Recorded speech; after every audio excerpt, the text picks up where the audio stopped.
Doctors ఉన్నారు. ఈ రోజు ఎంత మంది ఉన్నారు భద్రగిరి సిహెచ్సిలో? 3 ఉన్నారు. 8 మంది ఎక్కడ, 3 ఎక్కడ? డిప్యుటేషన్స్ మీద కొంతమంది, ట్రాన్స్ఫర్స్ మీద కొంతమంది. మీ ఇంటి పక్కనే హాస్పిటల్, ఆ హాస్పిటల్ స్టాఫ్ లేరు. ముందు దాని మీద దృష్టి పెట్టు. కుర్బాన్ సిహెచ్సి ఓపెన్ చేసేద్దాం అని చెప్పేసి డప్పాలు పలిగారు కదా మొన్న మంత్రి.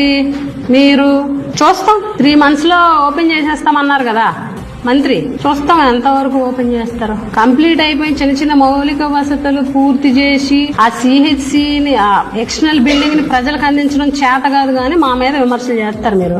ఈ చిన్నమేరంగ హాస్పిటల్ ఇది ఒక పెద్ద రాజకీయం అయిపోయింది. ఇక్కడికి చిన్నమేరంగ హాస్పిటల్ మా సొంత హాస్పిటల్ అని చెప్పి ఇక్కడికి వచ్చేసి మందిని వేసుకొని వచ్చి అక్కడికి వచ్చి మీటింగ్, సిహెచ్సిలో మీటింగ్, హెచ్డిఎస్ మీటింగ్ అంటే ఏంటి? ఆ హాస్పిటల్ కి సంబంధించినటువంటి అభివృద్ధి నిధులు ఎంతవరకు ఖర్చు పెట్టారు, ఏది ఎంత ఖర్చు పెడతారు, ఏంటి అసలు ఏం చేశారు, ఇది మానేసి ఫలానా వాళ్ళు వస్తారు వాళ్ళని మీరు గౌరవించరు, ఫలానా వాళ్ళు వస్తారు వాళ్ళని మీరు కూర్చోబెట్టరు, నెత్తి మీదకి ఎక్కించుకోరు. ఏంటిది రాజకీయమా?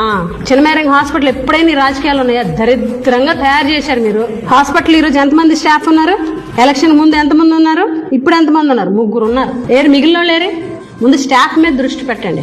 డాక్టర్స్ వెళ్ళిపోతున్నారు, దాని మీద దృష్టి పెట్టండి. కనీసం ఎనస్థీషనిస్ట్ కానీ, పీడియాట్రిషియన్ కానీ, జనరల్ మెడిసిన్